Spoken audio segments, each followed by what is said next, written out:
காலையிலே ரொம்ப ஃப்ரெஷ்ஷாக ஹாப்பியாக கேட்க ஆரம்பிச்சிருக்கீங்க புதிகம் எஃப்எம் ஸ்டேஷனில். இனி அவன் என்று with me Raji and Varun. Okay, வணக்கம். எஸ், என்னாச்சு வணக்கம் சொல்ல வந்துட்டீங்களா? இல்லை, எல்லாருமே ஃப்ரெஷ்ஷாக இருக்காங்க. அவங்கள ஃப்ரெஷ்ஷாகவே வச்சுக்கணுமே அப்படியே இந்த நம்ம ஷோ ஃபுல்லாகவே.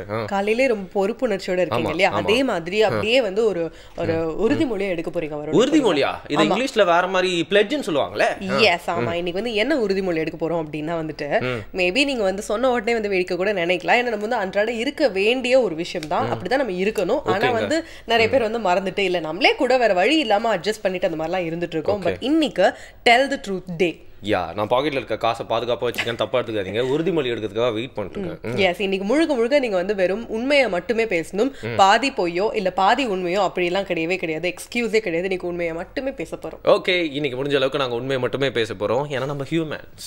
எஸ், ஆமா. இது வந்து டெய்லி நம்ம வந்து உண்மையா இருக்க வேண்டியதுதான். பட் ஆனா என்ன பண்றது, சிச்சுவேஷன் இல்ல நம்மளோட டெவலப்மெண்டா இருக்கட்டும், இல்ல நம்ம வந்து வளர்ற முறையா இருக்கட்டும், இதெல்லாம் நம்மள நிறைய மாத்துது அப்படின்னே சொல்லலாம். ஆனா ராஜி பாத்தீங்கன்னா உண்மை அப்படிங்கிறது உண்மையை சொல்றது மட்டும் இல்ல, உண்மையா இருக்கிறது, உண்மையை வெளிப்படுத்துறது, உண்மையான ஃபீட்பேக்ஸ் கொடுக்கறது, உண்மையான விஷயங்களை தயாரிச்சு விற்கிறது, உண்மையான விஷயங்களை வாங்குறது, உண்மையான விஷயம் ப்ரமோட் பண்றது, உண்மையான ஃப்ரெண்ட்ஷிப்பை வளர்க்குறதுன்னு உண்மை அப்படின்றதுக்கு ஒரு இடத்துலயும் வேற வேற மீனிங் இருக்குல்ல ராஜி? உண்மை எப்பவுமே கசக்கத்தான் செய்யும் வரும். நான் அது கத்துக்கமா கடைபிடிச்சோம் அப்படின்னா உண்மை என்ன பாவ செடியா கசக்கிறதுக்கு? பட் இன்னைக்கு பாத்தீங்கன்னா உண்மையை தெரிஞ்சுக்கிறதுக்கு முன்னாடி உண்மையான ஒரு மகத்துவமான விஷயத்தையும் தெரிஞ்சுக்க போறோம் இல்லையா? முத்திரையோட ஆரம்பிக்கலாமா? வணக்கம். விரல்களே மருத்துவர் மற்றும் சூத்திரங்கள் 108 வரிசையில் நாம் ஒவ்வொரு விதமான நோய்களுக்கு தீர்வுகளை கண்டு கொண்டு வருகிறோம். அதில் இன்றைக்கி நம்ம பார்க்க இருப்பது வந்து அன்றாடம் நம்ம வந்து சாதாரணமாக கேள்விப்படக்கூடிய ஒரு நோய், மூக்கில் நீர் வடிதல். இந்த மூக்கில் நீர் வடிதல் அப்படின்றதுக்கு என்னென்ன அறிகுறிகள் இருக்கும்? சிலருக்கு வந்து ரொம்ப அதிகமாக நீர் வடிஞ்சால்தான் அது நோய் அப்படின்றது இல்லை. அதற்கான அறிகுறிகள் அப்படின்னு பார்த்திங்கன்னா சாதாரணமாக எல்லாருக்குமே இருக்கக்கூடியதாக இருக்கும். அப்போ ஆரம்பத்திலே நம்ம கண்டுபிடிச்சி அதை நோய் இருக்குது அப்படின்னு தெரிஞ்சுட்டு அதுக்கு உண்டான முத்திரைகளையும் தீர்வுகளையும் செஞ்சோம் அப்படின்னா அந்த நோய் பெரிதாகாமல் முளையிலேயே கிள்ளி விடலாம். இப்போ இந்த மூக்கில் நீர் வடிதல் நோய்க்கான அறிகுறிகள் என்னென்ன இருக்கும் அப்படின்னு பார்த்திங்கன்னா, தும்மல் தொடர் தும்மலாக இருக்கும். ஒரு தும்மல் 2 தும்மல் வந்தால் பரவாயில்ல, தொடர்ந்து அடுக்கு தும்மல் என்று சொல்லக்கூடிய வரிசையாக தும்மல் வந்து கொண்டே இருக்கும். அடுத்தது மூக்கில் வந்து ஒரு விதமான அரிப்பு இருக்கும், மூக்குக்குள்ளே அரிப்பு இருக்கும். குனிஞ்சோன்னா மூக்கிலிருந்து நீர் சொட்டு சொட்டாக வடியும். இது கொஞ்சம் முற்றிய நிலை. அடுத்தது பார்த்திங்கன்னா பிடரியில் வலி அப்படின்னு சொல்லக்கூடிய அந்த பின்பக்கம் தோள்பட்டைக்கு மேலே காதுக்கு பின்னாடி ஒரு விதமான ஒரு அழுத்தமான ஒரு வலியை நாம் உணர முடியும். இது எல்லாமே இந்த மூக்கில் நீரேற்றம் அல்லது மூக்கில் நீர் வடிதல் அப்படின்னு சொல்லக்கூடிய ஒரு நோய்க்கான அறிகுறிகள். என்ன காரணங்களினால் இது நமக்கு வருது அப்படின்னு பார்த்திங்கன்னா, இப்போ வந்து ஒவ்வாமை, அதாவது தூசி ஒவ்வாமை அப்படின்னு சொல்லலாம், அல்லது எந்த விதமான ஒவ்வாமையாக இருந்தாலும் சுவாச நாளங்களில் ஏற்படக்கூடிய ஒவ்வாமை வந்து நமக்கு இந்த நோய் வருவதற்கு ஒரு காரணம். இரண்டாவது பார்த்திங்கன்னா, இப்போ நமக்கு வந்து காதுக்கு மத்தியில் இருந்து தொண்டையினுடைய பின்பக்கமாக சேர்க்கக்கூடிய ஒரு டியூப் இருக்குது, எஸ்டாசியன் டியூப் அப்படின்னு சொல்லுவோம். இந்த டியூப் என்ன பண்ணுதுன்னா, நம்மளுடைய தொண்டை பகுதியில் ஏற்படக்கூடிய அழுத்தத்தினால் சில நோய் தொற்றுகளுக்கு பாதிக்கப்படுது. இப்படி பாதிக்கப்படுவதன் மூலமாக இந்த மூக்கில் நீரேற்றம் அப்படின்னு சொல்லக்கூடிய அந்த மூக்கில் நீர் வடிதல் நோய் நமக்கு வருது. இதுதான் வருமத்தில் என்ன சொல்லுவாங்க அப்படின்னா தும்மி வருமம் அப்படின்னு சொல்கிறோம். தும்மி வருமம் இங்கே இருக்குது. இந்த தும்மி வருமத்தில் கரெக்டாக பார்த்திங்கன்னா அந்த சரியாக தும்மி வருமம் என்பது பாதிக்கப்பட்டுச்சுன்னா இந்த மூக்கில் நீர் வடிதல், கண்களில் நீர் கோர்த்தல், பிடரி வலி எல்லாமே வரக்கூடிய வாய்ப்பு இருக்குது. இப்போ இதை நம்ம எப்படி சரி பண்ணிக்கணும் அப்படின்றதுக்கு நான் இப்போ உங்களுக்கு ஒரு 3 முத்திரைகளையும் அதற்கு உண்டான மூலிகைகள் தீர்வுகளையும் இப்போ நம்ம பார்ப்போம். முதல்ல வந்து சூரியமணி முத்திரை அப்படின்னு ஒரு முத்திரை இருக்குது. இரண்டாவது வந்து தும்மி முத்திரை அப்படின்னு ஒரு முத்திரை இருக்குது. மூன்றாவது வந்து பீனிச முத்திரை. இப்போ இந்த 3 முத்திரைகளையும் ஒன்றன் பின் ஒன்றாக நம்ம 15 நிமிடம் செய்து வர வேண்டும். இப்போ வந்து பார்த்திங்கன்னா முதல்ல சூரியமணி முத்திரை எப்படி செய்கிறதுன்னு பாருங்கள். உங்களுடைய வலது கையில் இருக்கக்கூடிய சுண்டு விரலை மடித்து உள்ளங்கையில் வச்சு, ஏறக்குறைய உள்ளங்கை அப்படின்றது அந்த பெருவிரலினுடைய அடிப்பாகத்து வரைக்கும் வந்துடணும். இப்போ பெருவிரலினுடைய அடிப்பாகத்தில் வச்சு பெருவிரலை வந்து அது மேலே வச்சிங்கன்னா இந்த மாதிரி இருக்கும் பாருங்கள், இந்த மாதிரி. இதில் வலது கையினுடைய பெருவிரலை கொண்டு வந்து இடது கையினுடைய பெருவிரலினுடைய அடியில் வச்சு பெருவிரல் ஒன்றன் மேல் ஒன்றாக இருக்கணும். அதாவது நம்ம குறிப்புகளை பார்த்தோன்னா 3 விரல்களும் ஒன்றன் பின் ஒன்றாக மேலே மேலே சரியாக வைத்து ஒரே விரல் போல் தோற்றம் அளிக்க வேண்டும். தூரத்துலேருந்து பார்த்தோன்னா இது ஒரே விரல் போல் தெரியணும். இந்த முத்திரை சூரியமணி முத்திரை. முதல் முத்திரையாக இதை செஞ்சுக்கோங்க. இரண்டாவது முத்திரை அப்படின்னு பார்த்தோன்னா தும்மி முத்திரை. இப்போ எப்படி செய்கிறதுன்னு பாருங்கள். உங்களுடைய சுண்டு விரலுக்கும் மோதிர விரலுக்கும் இடையில் நடுவில் அந்த ஒரு குழி தெரியுது பாருங்கள். இந்த இடத்துல பெருவிரலை கொண்டு வந்து அப்படி வச்சு ஒரு அழுத்தம் கொடுக்கணும். 2 கையிலையுமே அப்படி செய்யணும். இந்த மாதிரி இப்போ உங்களுடைய கை விரல்களில் இந்த சுண்டு விரல் முழுசாக சுண்டு விரல்னு சொல்ல முடியாது, முழுதாக மோதிர விரல்னு சொல்ல முடியாது, 2க்கும் நடுவில் நீங்கள் இந்த மாதிரி வச்சு ஒரு அழுத்தத்தை கொடுத்து துடிப்பை உணர வேண்டும். இது வந்து தும்மி முதிரை. அடுத்ததாக பீனிச முதிரை. இடது கையில் வலது கையினுடைய பெருவிரலை கொண்டு வந்து சரியாக உள்ளங்கையில் வைக்கணும். உள்ளங்கை அப்படின்றது எந்த இடத்துல வருதுன்னா நடுவிரலினுடைய நேர்கோட்டில் உங்களுடைய பெருவிரலினுடைய முதல் கோட்டுக்கும் குறுக்காக ஒரு கோடு போட்டிங்கன்னா அது எங்கே வருதோ அதுதான் வந்து உள்ளங்கையினுடைய மத்திய பகுதின்னு சொல்லுவோம். இந்த இடத்துல வந்து நீங்கள் வலது கையினுடைய பெருவிரலை இப்படி வச்சு மீதி 4 விரலையும் இப்படி பின்பக்கமாக வச்சு பெருவிரலினுடைய நுனியில் ஒரு துடிப்பை உணர வேண்டும். இந்த முதிரை வந்து பீனிச முதிரை. இப்போ நம்ம 3 முதிரைகளை வரிசையாக ஒன்றன் பின் ஒன்றாக 15 நிமிடம் செய்ய வேண்டும். சூப்பர். ரொம்ப ஃப்ராங்காக பேசணும் அப்படின்னு பார்த்தீங்கன்னா இன்னைக்கு காலையில் ஆரம்பிச்சு எவ்வளோ நேரம் ஆகுது? இன்னும் ஒரு 4 ஹவர் 5 ஹவராக தான் நம்ம முடிச்சுட்டு இருந்திருப்போம். கரெக்டாக இன்னைக்கு இந்த நாள் ஆரம்பிச்சு.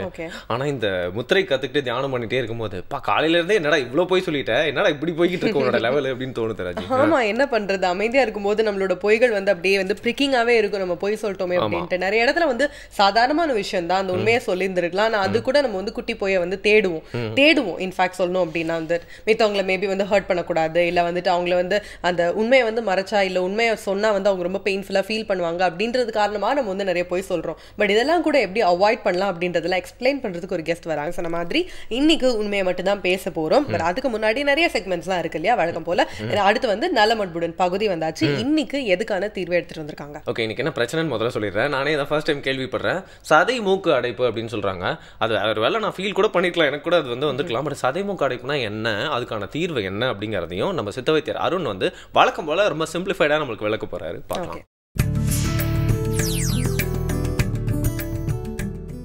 நலம் அன்புடன் பகுதியில் இன்றைக்கு நாம் பார்க்கக்கூடிய நோய் சதை மூக்கடைப்பு, அதாவது நேசல் பாலிப் அப்படின்னு நவீன மருத்துவத்தில் குறிப்பிடுவாங்க. மூக்கு துவாரங்களில் சதை வளர்ச்சி இருக்கக்கூடியது தான் நம்ம வந்து சதை மூக்கடைப்பு அப்படின்னு சொல்லுவோம். நேசல் பாலிப்புன்னு சொல்லக்கூடிய இந்த சதை எப்படி வளருது அப்படின்னு பார்த்தீங்கன்னா, அடிக்கடி சளி பிடிச்சிட்டே இருக்குது, எப்போவுமே மூக்கில் வந்து நீர் வடிஞ்சிட்டே இருக்குது, எப்போவும் தும்மல் இருக்குது, இந்த மாதிரியான சைனஸ் கோளாறுனால அவதிப்படுறவங்களுக்கு இந்த மாதிரியான சதை மூக்கடைப்பு ஏற்படுறதுக்கு வாய்ப்புகள் அதிகம்.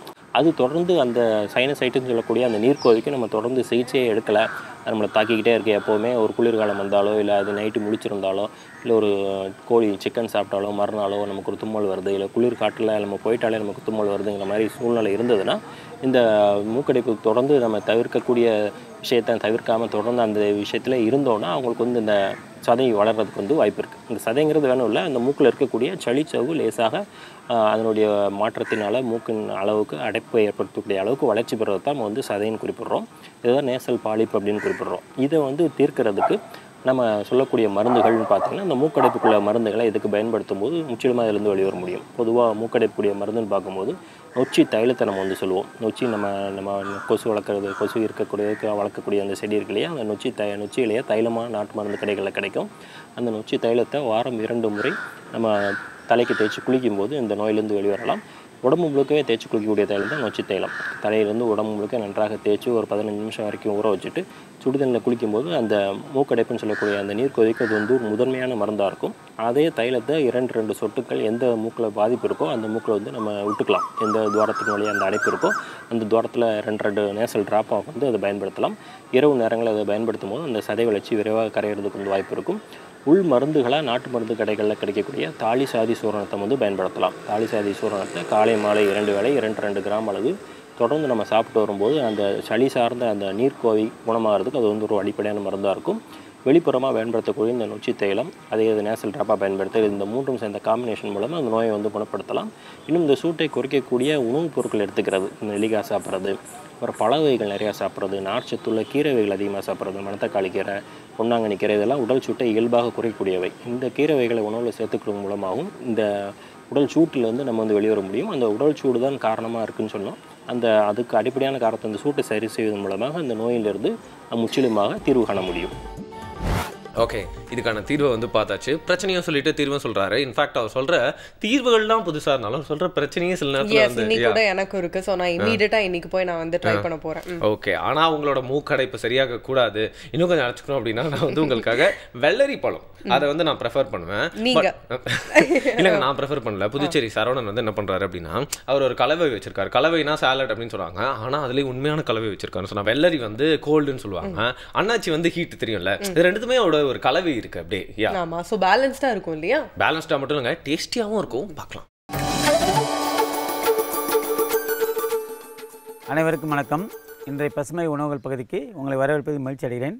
இன்றைக்கி நம்ம செய்ய போகிற உணவு வெள்ளரி அன்னாச்சி சேலட். எப்படி செய்யலாம் முன்னாடி என்ன தேவைன்னு பார்க்கலாம். பொடியாக நறுக்கிய அன்னாச்சி பழம், பொடியாக நறுக்கிய வெள்ளரி காய், மிளகு சீரக பொடி, ஆரஞ்சு சாறு. முதல்ல அன்னாச்சி பழத்துண்டுகளை இதில் போட்டுடுறோம். இதில் வந்து ஆரஞ்சு சாறை கலந்துக்கிறோம். முதல்ல சுவையை மாற்றுறதுக்கு கொஞ்சம் மிளகு சீரக பொடி போட்டுக்கிறோம், ஒரு 1/2 டீஸ்பூன். ஏன்னா வெள்ளரிக்காயும் அன்னாச்சி பழமும் கொஞ்சம் காரம் புளிப்போடு சேர்த்து சாப்பிடும்போது அந்த தொண்டை கரகரப்பழம் நல்லாயிருக்கும். வெள்ளரி பழம் ப்ளைன் டேஸ்ட் உள்ளது, எந்த விதமான எக்ஸ்ட்ரா சுவையும் அதில் இருக்காது. அது கூட வெள்ளரி பழம் வெள்ளரிக்காய் சேர்க்கும்போது இது நல்லாயிருக்கும். இப்போ வெள்ளரிக்காய் கலந்துட்டு இதை சும்மா லேசாக ஒரு கலவு கலந்தால் போதும். இந்த அன்னாச்சி பழம் தான் ஆரஞ்சு சாறில் ஊறணும், மற்றபடி எந்த விதமான எக்ஸ்ட்ரா இதுவும் தேவையில்லை. இது ரொம்ப சுவையாகவே நல்லாயிருக்கும், ப்ளைன் சுவையோடு இருக்கும் வெள்ளரிக்காய். அது கூட இந்த அன்னாச்சி பழமும் ஆரஞ்சு சாரும் சேர்ந்து தாது உப்போடு சேர்ந்த வெள்ளரிக்காயில் நீர் சத்தை பழச்சாராக மாற்றிடுது. இது ரொம்ப சுவையாக இருக்கும். குழந்தைகள் பெரியவர்களுக்கு எல்லாருக்குமே சேலடாக கொடுக்கலாம், துணை உணவாகவும் கொடுக்கலாம், மெயின் உணவாக சாப்பிட்லாம். காலையில் சாப்பிடும்போது நல்ல குளிர்ச்சியாகவும் உடம்பு தெம்பூட்டக்கூடியதாகவும் இருக்கும். எந்த நேரத்துலையும் சாப்பிடக்கூடிய உணவு, சீக்கிரம் கெடாது. வேறு ஒரு நல்ல பசுமை உணவோடு அடுத்த நிமிஷம் சந்திக்கலாம். நன்றி. ஓகே, ஸோ ஒரு பேலன்ஸ்டான ஒரு ரெசிபி என்ன அப்படின்றது எப்படி செய்யணும் அப்படின்றத பார்த்தாச்சு இல்லையா? பேலன்ஸ்டானதுனா சில பேர் தப்பாக எடுத்துக்கிறாங்க. ரெஸ்டாரண்ட்டில் 2 பிளேட் வாங்கினாலும் 2 சைடுமே ஈக்குவலான வெயிட்டோடு எடுத்துகிட்டு வந்து நம்ம சாப்பிட்டா தான் பேலன்ஸ்னு நிறைய பேர் தப்பாக எடுத்துக்கிறாங்க. இன்ஃபேக்ட் சில பேர்லாம் ஆர்டர் பண்ணி வாங்கிட்டு போகும்போது பார்த்தா ஒருவேளை உங்கள் வீட்டுக்கு ஒரு நாளுக்கு தேவையானதை வாங்கிட்டு போகிறாங்களா அப்படின்னு தோணும். பக்கத்து டேபிளே உட்காந்து பார்த்தீங்கன்னா ஃபுல்லாக சாப்பிடுவாங்க. அந்த சைடு நம்ம பார்த்துட்டே இருப்போம், என்னதான் இருந்தாலும் நம்மளோட ஃபுட்டே மறந்துடும். அந்த மாதிரி டைமில் எப்படி ராஜி உண்மையாக இருக்கிறது? ஓகே, ஸோ இப்படி வந்து நீங்கள் ஃபுட்டை பார்த்து ரொம்ப ஆசைப்படுறீங்க, ஸோ அதனால் பிரேக்ஃபாஸ்ட்கான டைம் வந்துருச்சு அப்படின்றது எனக்கு தெரியுது. அடுத்து வந்து இரேன்பு சார் வர போறாங்க, நிறைய விஷயங்கள் சொல்லி தர போறாங்க. அதுக்கு முன்னாடி நீங்க சமத்த பிரேக்ஃபாஸ்ட் சாப்பிட்டு வந்துருங்க, அவங்களும் பிரேக்ஃபாஸ்ட் சாப்பிட்றதுக்கான டைம் கொடுத்து வந்துடலாம். ஓகே, காலை வேலையில என்ஜாய் பண்ணிருக்கீங்க. அந்த வேர்ல்டு ஃபுல்லா வந்து 2 விஷயத்தை எல்லாருமே காலையில எக்ஸ்பெக்ட் பண்றாங்களா? ஒன்னு சூரியோதயம், இன்னொன்னு இனிய வைடு நிகழ்ச்சி. எப்படி? எஸ், சூப்பரா இருக்கு. ட்ரூத் டேயா சொல்லி தான் ஆகணும். பட் ட்ரூத் சொல்லணும் வரும். சரி, ஓகே. இப்போ அடுத்து வந்து இரேன்பு சார் வர போறாங்க இல்லையா? இன்னைக்கு என்ன டாபிக் எடுத்து வந்திருக்காங்க அப்படின்னா வந்து இன்னைக்கு வந்து டெல் தி ட்ரூத் டே. அதுவுமா வந்துட்டு ஒரு டாபிக் அப்படின்ற மாதிரி இல்லாம இன்னைக்கு ஒரு படத்தை பத்தி பேச போறாங்க. What movie? Tamil movie? No Japanese movie. இது வந்துட்டு லைக் ஃபாதர் லைக் சன் அப்படின்னு சொல்லிட்டு ஒரு படம். அந்த படத்துல வந்து என்ன அப்படின்னா ஒரு குழந்தை பிறக்குது. ரெண்டு அம்மாக்கு சேம் டைம்ல வந்துட்டு குழந்தை பிறக்குது. அன்பார்ச்சுனேட்லி வந்து ஏதோ சம் ப்ராப்ளம்ல ஆக்சிடென்டலி எக்ஸ்சேஞ்ச் ஆயிருது 2 குழந்தையும். சோ ஆனா வளர்ந்துடுறாங்க அந்த குழந்தைகள். ஒரு கட்டத்துக்கு அப்புறமா வளர்ந்ததுக்கு அப்புறமா தெரிய வருது 2மே மாறி போன குழந்தைகள் அப்படின்னு சொல்லிட்டு.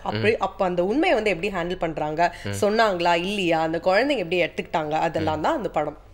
நம்ம பழைய தமிழ் டேரக்டர்ஸ்லாம் ஜப்பான் படமும் ஃபர்ஸ்ட் பார்த்துருக்காங்க போல இருக்கு, எங்கேயோ பார்த்த படம் மாதிரியே இருக்கு. பட் நம்மளுக்கு தெரியாத விஷயம் இதுக்குள்ள பதிஞ்சிருக்கு. ஏன்னா சும்மா எடுக்க மாட்டார் இரேன் பாய் சார் ஒரு படத்தை. என்ன சொல்ல போறாரு அதுல இருந்து பார்க்கலாம். லைக் ஃபாதர் லைக் சன் அப்படிங்கிற ஒரு திரைப்படத்தை பார்க்க நேர்ந்தது. இதில் வந்து ஒரு பெரிய ஆர்கிடெக்ட், ரொம்ப பணக்காரர், வசதியாக இருக்கிறவர். அவருக்கு ஒரு பையன். அந்த பையனை போய் ஸ்கூலில் சேர்த்துறாரு.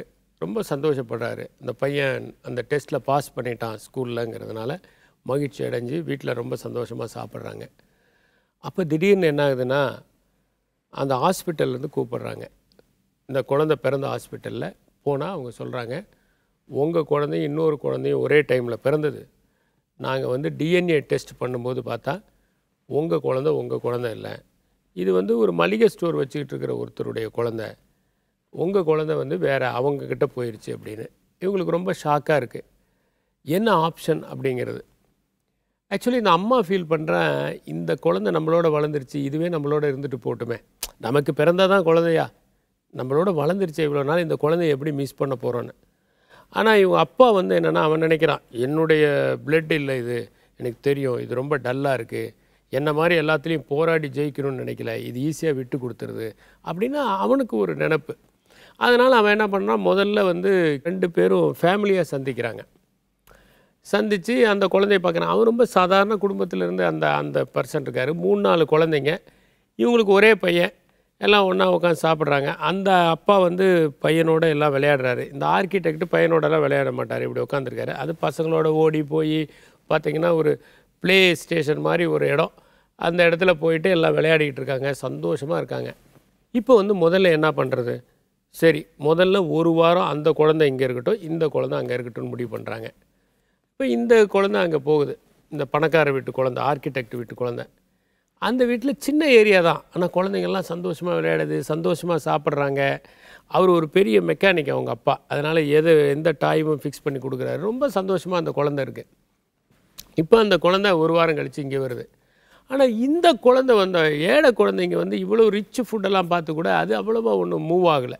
ஏதோ இருக்குது, ஆனாலும் நான் என் பழைய வீட்டுக்கு தான் போகணும்னு சொல்லுது. என்ன பண்ணுறதுன்னு தெரியல. அப்புறம் இவனுக்கு ஒரு நாள் என்ன பண்ணுறான், அந்த ஏழை அப்பாவை கூப்பிட்டு சொல்கிறான், நான் அந்த பையனுக்கும் வந்து பணம் கொடுத்துட்றேன், 2 குழந்தையும் என்கிட்டயே இருக்கட்டும்னு. அவன் அடிக்க வந்துடுறான், என்ன விளையாடுறியா, நாங்களாம் என்ன பிச்சைக்காரங்களா, குழந்தைங்களை விற்கிறவங்க நினச்சிக்கிட்டு இருக்கியா, என் குழந்தை எனக்கு முக்கியம். இந்த பாரு, உனக்கு உன் பிளட்டு முக்கியம் நீ நினச்சேன்னா இந்த குழந்தைய எடுத்துக்க, என் குழந்தைய கொடு, இந்த மாதிரி பேரம் பேசுகிற வேலை வச்சுக்காத, எங்களுக்கு எல்லா குழந்தையும் ஒன்று தான்ட்டு. ஆக்சுவலாக அந்த குழந்தை வந்து இவன் ஆர்கிடெக்ட் மறுபடியும் அந்த குழந்தைய இங்கே கொண்டு வந்தால் கூட இந்த குழந்தை வந்து என்னன்னாக்க அவ்வளோ ஈஸியாக அந்த வீட்டை மறக்காது. ஏன்னா இந்த வீடு வந்து ஒரு ஸ்ட்ரிக்டாக எப்போ பார்த்தாலும் ஃபஸ்ட்டு வரணும், பையன் ஷைன் ஆகணும் அப்படின்னே இந்த ஆர்கிடெக்ட் நினைக்கிறான். ஆனால் அந்த வீட்டில் நிறைய அன்பு கிடைக்கிது, குழந்தை விளையாடுது, சந்தோஷமாக இருக்குது, மகிழ்ச்சியாக இருக்குது. அதனால் அந்த என்விரான்மெண்ட்டு தான் பிடிக்குதே ஒழி. இந்த வீட்டில் இவ்வளோ வசதிகள் இருந்தால் கூட இந்த குழந்தைக்கு இதை விட அதுதான் ரொம்ப பிடிக்குது. கடைசியில் ஒரு ஸ்டேஜ் வந்தோடனே என்ன பண்ணுறாங்கன்னா, அவன் சொல்லுவான், நீ குழந்தைங்களோட வந்து பட்டெல்லாம் விட்டு விளையாட மாட்டியா அப்படின்னு அந்த புவர் ஃபாதர் கேட்பான். உடனே அவன் சொல்லுவான், அப்படிலாம் நாங்கள்லாம் பட்டம் விட்டதெல்லாம் இல்லை, எங்களெல்லாம் அப்படி வளர்க்கல. இல்லை, நீ கொஞ்சம் உங்கள் குழந்தையோட நீ விளையாடணும், விளையாடினே தானே நல்லது, அப்பாவாக கொஞ்சம் குழந்தைங்களோட விளையாடணும். இல்லை தப்பாரு, எனக்கு நிறைய வேலை இருக்குது, நான் பெரிய ஆர்கிடெக்ட், நான் அப்படிலாம் எல்லாம் பண்ண முடியாது அப்படிமா. இல்லை குழந்தைங்கன்னா அதோட கொஞ்சம் விளையாண்டா தானே சந்தோஷமாக இருக்கும், இந்த அட்வைஸ்லாம் பண்ணுற வேலையை எனக்கு வச்சுக்காத அப்படின்றா. இப்போ என்னாச்சுன்னா, ஒரு நாள் இந்த குழந்தை வந்து அவன் பர்மனெண்ட்டாக முடிவு பண்ணி தன்னுடைய இத்தனை நாள் வளர்த்த குழந்தைய தனக்கு பிறக்காத குழந்தைங்கிறதுனால கொண்டு போய் விட்டுட்டு அந்த குழந்தைய கொண்டு வந்து வைக்கிறாங்க. இந்த குழந்தையோடு அவன் என்னென்னமோ பண்ணி பார்க்குறான். ஆனாலும் இந்த குழந்தை வந்து இந்த பெரிய அந்த போஷ் லொக்காலிட்டியில் அந்த ஒரு ரிச் என்விரான்மெண்ட்டில் அதுக்கு பிடிக்கல. ஒரு நாள் பார்த்திங்கன்னா அந்த குழந்தை பூந்தடிச்சு போயிடுது. அப்போ இவனுக்கு என்ன பண்ணுவான், அந்த குழந்தைய தேடிட்டு இருப்பான். அப்போ அந்த கேமரா கிடைக்கும். அந்த கேமராவில் அந்த ஏற்கனவே இவங்ககிட்ட வளர்ந்த குழந்தை வந்து எடுத்த ஃபோட்டோலாம் இருக்கும். இவனை வெவ்வேறு போஸில் தூங்குகிற போஸெல்லாம் அந்த குழந்தை எடுத்திருக்கும். அப்போ தான் தெரியும் அந்த குழந்தை தன்னை எவ்வளோ லவ் பண்ணியிருக்கேன், அதை கொண்டு போய் ஒரு ஆடு மாடை கொண்டு போய் விடுற மாதிரி நம்ம விட்டுட்டோமேனு. உடனே வேகமாக அந்த வீட்டுக்கு ஓடி வருவான். ஓடி வந்து அந்த குழந்தை இவனை பார்த்த உடனே அந்த குழந்தை என்ன பண்ணும், ஓடி போயிடும். இவனை பார்க்கவே பிடிக்காது. ஏன்னா இவன் இப்படி நம்மளை இத்தனை நாள் வளர்த்ததை விட்டுட்டு இங்கே கொண்டு வந்து விட்டுட்டானேன்ட்டு அந்த குழந்தை அப்படியே ஓடி போகும். இவன் ரொம்ப கஷ்டப்பட்டு போய் அதை பிடிச்சி என்னை மன்னிச்சிக்க அப்படின்னு சொல்லி கேட்பான். அதுக்கப்புறம் அவங்க என்ன முடிவு பண்ணுவாங்கன்னா, சரி குழந்தைய வந்து ரத்த சம்மந்தமாக பார்க்க வேணாம், எந்த குழந்தை எங்கே வளர்ந்ததோ அங்கேயே இருக்கட்டும்னு முடிவு பண்ணிடுவாங்க. இதுதான் லைக் ஃபாதர் லைக் சன். இந்த படத்தை பார்த்தபோது ஒரு விஷயம் பெற்றோர்கள் எல்லாம் பார்க்கணும். நீங்கள் எவ்வளோ பணம் வச்சுருக்கீங்கிறது உங்கள் குழந்தைக்கு முக்கியமே இல்லைங்க. நீங்கள் எவ்வளோ பெரிய வீடு வச்சுருக்கீங்க, எவ்வளோ கார் வச்சுருக்கீங்க, இதெல்லாம் இந்த குழந்தைங்களுக்கு முக்கியமே இல்லை. நீங்கள் அவங்களோட விளையாடுறீங்களா, அவங்களோட சந்தோஷமாக இருக்கீங்களா. இந்த குழந்தை அந்த புவர் பர்சன் வீட்டில் குழந்தையும் அப்பாவும் ஒரே டப்பில் குளிப்பாங்க, ஒருத்தர் மேலே ஒருத்தர் தண்ணியை தெளிச்சிக்கிட்டு அவ்வளோ சந்தோஷமாக இருக்கும். நம்ம குழந்தைங்களோட ஏதாவது அருவியில் தண்ணி அடித்து விளையாடி இருக்கோமா, அல்லது குழந்தைங்களோட என்றைக்காவது கண்ணாமூச்சி விளையாடி இருக்கோமா. குழந்தைங்க வந்து ரொம்ப ரிச்சான சாப்பாடை விரும்பலை, இதுதான் விரும்புது. பெரிய பணத்தை விரும்பலை, அன்பை தான் விரும்புது. இன்னும் சொல்லப்போனால் நீங்கள் எவ்வளோ பெரிய அதிகாரியாக இருக்கீங்கிறது உங்கள் குழந்தைக்கு முக்கியம் இல்லை, நீங்கள் எவ்வளோ நேரம் அதோடு இருக்கிறீங்க அப்படிங்கிறது தான் முக்கியம். இதுதான் லைக் ஃபாதர் லைக் சன் சொல்லுது. மிக அற்புதமான ஒரு கருத்து. நாம் அதிக நேரம் குழந்தைகளோடு செலவிட்டால் அதுவே அவர்களுக்கான முதலீடு, அதுவே அவர்களுக்கு தரும் மிகப்பெரிய சொத்து. நன்றி, வணக்கம். ஸோ இன்னொரு படத்தில் கூட ஒரு ஃபேமஸான சேயிங், ஃபேமஸான டயலாக் அப்படின்னா வந்துட்டு ஒருத்தங்களால ட்ரூத்தை வந்து ஹேண்டில் பண்ணவே முடியாது அப்படின்னு சொல்லுவாங்க. அதுக்கு இது ஒரு பெஸ்ட் எக்ஸாம்பிள் அப்படின்னே சொல்லலாம். ஏன்னா வளர்ந்ததுக்கு அப்புறமா ஒரு 20 வயசுக்கு அப்புறமா தெரிய வருது நம்ம வந்து இந்த வீட்டு குழந்தை இல்லை அப்படின்னு சொல்லும்போது, இல்லை நமக்கே ஒரு அந்த மாதிரி ஒரு நியூஸ் வந்துச்சு அப்படின்னா நம்மளால எப்படி அக்செப்ட் பண்ணிக்க முடியும் அப்படின்னு யோசிச்சு கூட பார்க்க முடியாது இல்லையா? எக்ஸாக்ட்லி. இதில் பார்த்தீங்கன்னா அந்த குழந்தைங்க எப்படி மாறுச்சுன்ற உண்மை தெரிஞ்சதோட குழந்தைங்களுக்கு ஏற்பட்ட பாதிப்பு அப்படிங்கிற ஆங்கிள் தான் அந்த உண்மையை வந்து பார்க்கிருக்காங்க. ஸோ உண்மை வந்து எல்லா இடத்துலையும் இருக்கு. பட் எந்த உண்மையை நம்ம எந்த பாயிண்ட் ஆஃப் வியூ வந்து பார்க்குறோம் அப்படிங்கிறது தான் எப்பவுமே வந்து முக்கியமான விஷயம் அப்பப்போ வந்து எனக்கு தோண்டிட்டே இருக்கும். அண்ட் இன்னைக்கு பார்த்தீங்கன்னா வந்து எனக்கு இந்த படத்தை பற்றி கேட்டோன்னா தமிழில் ஒரு படம் இருக்குது, சிவாஜி சார் படம். அதில் பார்த்தீங்கன்னா அண்ணன் தம்பி வந்து பிரிஞ்சிருவாங்க, பட் பின்னாளில் வந்து ஒன்றா சேருவாங்க. அந்த மாதிரி ஏதோ ஒரு படம் பார்த்த மாதிரி இருந்துச்சு. பட் எனிவே நெக்ஸ்ட் வந்து நம்ம படம்லாம் பார்த்து முடிச்சுட்டு என்டர்டைன்மெண்ட்லாம் முடிச்சுட்டு உண்மையை பற்றி இன்ட்ரோஸ்பெக்ட் பண்ண வேண்டிய டைமுக்கு வந்துட்டோம் அப்படின்னு சொல்லலாம். டெல் த ட்ரூத் டே. இந்த ட்ரூத் அப்படிங்கிறத பற்றி ஒருத்தருக்கும் ஒரு வியூ இருக்கும், ஒரு ஃபிலாசபி இருக்கும். பட் நம்மளுக்கு அதை பற்றி ஒரு ப்ராக்டிக்கலான ரொம்ப சிம்பிளிஃபைடான உண்மையை சொல்ல வராரு ஒரு சூப்பரான கெஸ்ட். ஒரு பிரேக் அப்புறமா வருண் ஏற்கனவே சொன்ன மாதிரி இன்னைக்கு டெல் த ட்ரூத் டே. இன்னைக்கு ஒரு நாள் ஆச்சும் நம்ம வந்து முழுக்க எப்படியாச்சும் உண்மையை கடைப்பிடிக்கணும், உண்மையா இருக்கணும், உண்மையா பேசணும் அப்படின்ற நிறைய விஷயங்கள்லாம் நமக்கு எடுத்து சொல்றதுக்காக ஒரு கெஸ்ட் வந்திருக்காங்க. அமுத சுரபி அப்படின்ற பத்திரிகையினுடைய ஆசிரியர் திருப்பூர் கிருஷ்ணன் வந்திருக்காங்க. வணக்கம் சார். மிக்க நன்றியா வந்ததுக்கு. இன்னைக்கு நீங்க வரதுக்கு முன்னாடி தான் வந்து இவங்களோட தொகுப்பு, இவங்களோட ஸ்பீக்கிங் ஸ்டைல் பத்திலாம் வந்து டெல் த ட்ரூத் டே அப்படிங்கிறதுனால வந்து ரொம்ப ஓப்பனா ஃப்ராங்கா நிறைய சொல்லிட்டு இருந்தேன். அவங்களும் அதெல்லாம் ஏத்துக்கிட்டாங்க அப்படின்னு கூட சொல்லலாம். ஸோ இன்னைக்கு டெல் த ட்ரூத் டே அப்படின்னு வந்து எல்லாருக்கும் ஒரு பயம் ஏற்படுது. பா டெல் த ட்ரூத் டேவா, நம்ம இது பண்ணாத விஷயமாச்சு, ஒரு பழக்கமே இல்லாத விஷயமாச்சு, டே டு டே லைஃப்ல வந்து நம்ம வந்து அட்ஜஸ்ட் பண்ணிக்கிற நிறைய விஷயங்கள் வந்து காம்ப்ரமைஸ் பண்ணிக்கிற விஷயமாச்சு அப்படின்னு சொல்லிட்டு. ஸோ ஃபர்ஸ்ட் கொஸ்டினே, இன்னைக்கு இந்த காலகட்டத்தில் உண்மை அப்படின்னா அதுக்கான டெஃபினிஷன் என்ன அப்படின்னு சொல்லுங்க சார். இன்றைய காலகட்டத்தில் உண்மை அப்படின்னா அரசியலில் இல்லாதது, கற்பனை கலவாதது, இன்று பெரும்பாலும் கடைபிடிக்க முடியாதது. ஓகே. கடந்த காலத்தில் மிகச்சிறரால் கடைபிடிக்கப்பட்டது. ஓகே. இந்த எக்ஸ்டிங் ஸ்பீஷீஸ் அப்படி சொல்லுவாங்களா, அந்த மாதிரியா சார்? அப்படிதான் இப்போது இன்றைய நடைமுறை வாழ்க்கை அப்படி தான் இருக்குது. முழுக்க முழுக்க உண்மையே பேசி வாழுறது அப்படிங்கிறது ரொம்ப கஷ்டமான விஷயம்தான். ஓகே. ஆனால் எல்லார்கிட்டையும் நம்ம நிறையா பீப்புளை மீட் பண்ணுறோம் இல்லையா? ஒரு நாளைக்கு பார்த்தீங்கன்னா அப்பா அம்மாவில் ஆரம்பிச்சு வீட்டிலேருந்து இருந்துச்சு, அப்புறம் ட்ராவல் பண்ணுற டைமில், அதுக்கப்புறம் ஆஃபீஸோ இல்லை நம்ம போகிற ஒரு செட்டப்போ அந்த சிஸ்டம்லேயும் நிறைய பேர் நம்ம மீட் பண்ணிட்டு இருக்கோம் இல்லையா? எஸ், நம்மளே வந்து உண்மையாக இருக்கணும் இல்லை உண்மையாக தான் பேசணும் அப்படின்னு நினச்சா கூட நம்ம மீட் பண்ணும்போதோ இல்லை நம்ம இருக்கிற சிச்சுவேஷன்லேயோ மற்றவங்க கிட்ட நம்ம உண்மையாக இருக்கிறதுக்கான வாய்ப்புகள் கொஞ்சம் கம்மியாகிறதுக்கான சான்சஸ் இருக்குது. ஸோ எல்லார்கிட்டையும் நம்ம உண்மையாக இருக்க முடியுமா? எல்லார்கிட்டையும் உண்மையாக இருக்க முடியுமா அப்படிங்கிற ஒரு கேள்வியில் முக்கியமாக அப்பா அம்மா, கணவன் மனைவி, இவங்ககிட்டலாம் ஒருவர் உண்மையாக இருக்க வேண்டியது ரொம்ப அவசியம். கணவன் மனைவி கிட்ட வந்து உண்மையான ஒரு வெளிப்படைத்தன்மை இல்லை அப்படின்னா அந்த அந்தரங்க வாழ்க்கையே ஒரு மாதிரி கொஞ்ச நாள் ஆக ஆக கேள்விக்குறியாயிடும். அதனால் எல்லார்ட்டையும் உண்மையாக இருக்கமோ இல்லையோ, ஒரு தாய் தந்தை குழந்தை பையன் உண்மையாக இருக்கணும், கணவன் மனைவிட்டையும் மனைவி கணவன்கிட்டையும் உண்மையாக இருக்கணும். ஆனால் இப்போ வந்து நம்ம இன்றைய வாழ்க்கை சூழலில் உண்மையாக இருக்கிறதுனால விளையக்கூடிய ஒரு மகிழ்ச்சி, ஒரு கம்பீரம், மனதில் இருக்கிற ஒரு சாந்தி, இதெல்லாம் அனுபவிக்க விரும்பினோம்னா நம்ம தேர்ந்தெடுக்கிற உறவு கணவனோ மனைவியோ கூட இல்லை, நண்பர்கள். நமக்குன்னு உற்ற சில நண்பர்களை வச்சுக்கிட்டு அவங்ககிட்ட நம்ம உண்மையாக இருக்கோம், எல்லா விஷயங்களையும் அவங்ககிட்ட பகிர்ந்துக்கிறோம். ஆனால் ஒரு கணவனோ அல்லது ஒரு மனைவியோ ஒருவருக்கொருவர் அப்படி எல்லா விஷயங்களையும் பகிர்ந்துக்கணும்னா அவங்க அந்தளவு உண்மையானவங்களாக இருக்கணும். அப்படி எல்லாரும் இருக்காங்களாங்கிறது இப்போ ஒரு கேள்விக்குறியாக இருக்குது. அதனால தானே ஏராளமான விவாகரத்தெல்லாம் வருது. ஓகே. நீங்கள் பாட்டு இப்படி சொல்லிட்டீங்க. ஆனால் எல்லா சந்தர்ப்பத்திலையும் நம்மளால உண்மையாக இருக்க முடியாமா சார்? ஃபார் எக்ஸாம்பிள் நீங்கள் சொன்ன மாதிரி அந்த கணவன் மனைவிலே மனைவி வந்து கணவன் கிட்டே இன்றைக்கி எப்படி நான் அழகாக இருக்கணும் அப்படின்னு கேட்டால் அந்த நேரத்தில் உண்மையை சொல்லிட்டா வந்து டே டு டே லைஃப் வந்து ரொம்ப கஷ்டமாயிரும் இல்லையா சார்? ஆனால் ஒரு கணவன் வந்து ஒரு மனைவியை பார்க்குறப்போ மனைவி அழகாக இருக்கான்னு சொல்கிறது அந்த மனைவியினுடைய புறத்தோற்றத்தை மட்டும் இல்லை, அந்த கணவன் மேலே அந்த மனைவிக்கு இருக்கிற ஒரு தீவிரமான பாசம், நேசம் எல்லாம் கலந்து அந்த முகம் வழியாக பிரதிபலிக்குது பாருங்கள். அந்த உணர்வில் தான் அந்த முகத்தை அவன் பார்க்குறான். அதனால் எல்லா கணவனுக்கும் எல்லா மனைவியும் அழகாக தான் இருப்பாங்க, அழகாக தான் இருக்கணும். But true sir. ஆனால் இப்போ நம்ம வாழ்க்கை சந்தர்ப்பங்கள் அப்படின்னு நம்ம டே டு டே லைஃப்பில் சந்திக்கக்கூடிய சிச்சுவேஷன்ஸ் அப்படின்னு பார்த்தா எல்லா சந்தர்ப்பங்களையும் நம்மளால் முழுசாக உண்மையாக இருக்க முடியுமா அப்படின்னு சொல்லுங்கள் சார்? கஷ்டம்தான். ஆனால் கூடுமான வரையில் உண்மையாக இருக்கிறது அப்படிங்கிறத பழகினோம்னா அதனால விளையக்கூடிய ஒரு ஆனந்தத்தை நம்ம உணரலாம். இப்போ ஒரு தொலைபேசி வருதுன்னு வைங்க, இப்போ வந்து நம்ம கைபேசி வந்துடுச்சு. அதனால் அவங்கவுங்க வீட்டு குளியலில் இருந்துக்கிட்டு கன்னியாகுமரியில் இருக்கேன் சார், நான் 2 நாள் கழிச்சு உங்களை பார்க்குறேன் அப்படின்லாம் பேசுகிறாங்க. ஷவரை திறந்து விட்டு குற்றாலத்துக்கு பக்கத்தில் நின்று தான் பேசுகிறேன்னு சொல்கிறாங்க. ஆமாம்.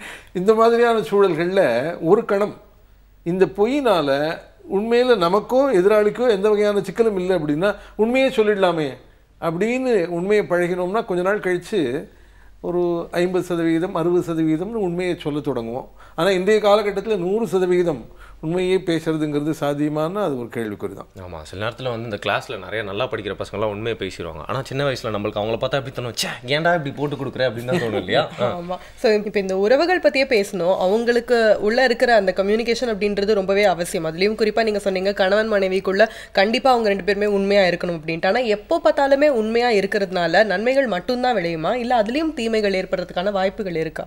தீமைகள் ஏற்படுறதுக்கான வாய்ப்பு இருக்கிற மாதிரி முதல்ல தோணினாலும் கூட போக போக அது வந்து நன்மையாக தான் இருக்கும். என்னுடைய நெருங்கின தோழி ஒரு அம்மா வந்து என்கிட்ட ஒரு அறிவுரை கேட்டாங்க. அவங்க ஒரு 25,000 ரூபாய் யார்கிட்டையோ கொடுத்து திரும்ப வராமல் ஏமாந்து போயிட்டாங்க.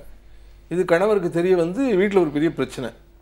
இதே அந்த கணவரை நான் கூட்டிகிட்டு வரேன், நீங்கள் கொஞ்சம் ஒழுங்கு பண்ண முடியுமா, என்னை பற்றி எடுத்து சொல்லுங்கள், வீட்டில் பெரிய தகராறு ஆகிடுச்சுன்னு சொன்னாங்க. அதெல்லாம் ஒழுங்காகிடுச்சுன்னு வைங்கப்பா.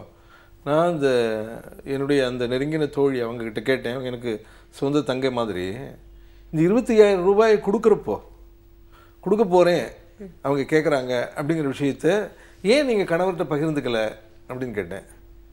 இல்லை அது முக்கியம்னு எனக்கு தோணலை, என்னுடைய சம்பளத்தில் உள்ள தொகை நான் கொடுத்தேன் அப்படின்னு அவங்க சொன்னாங்க.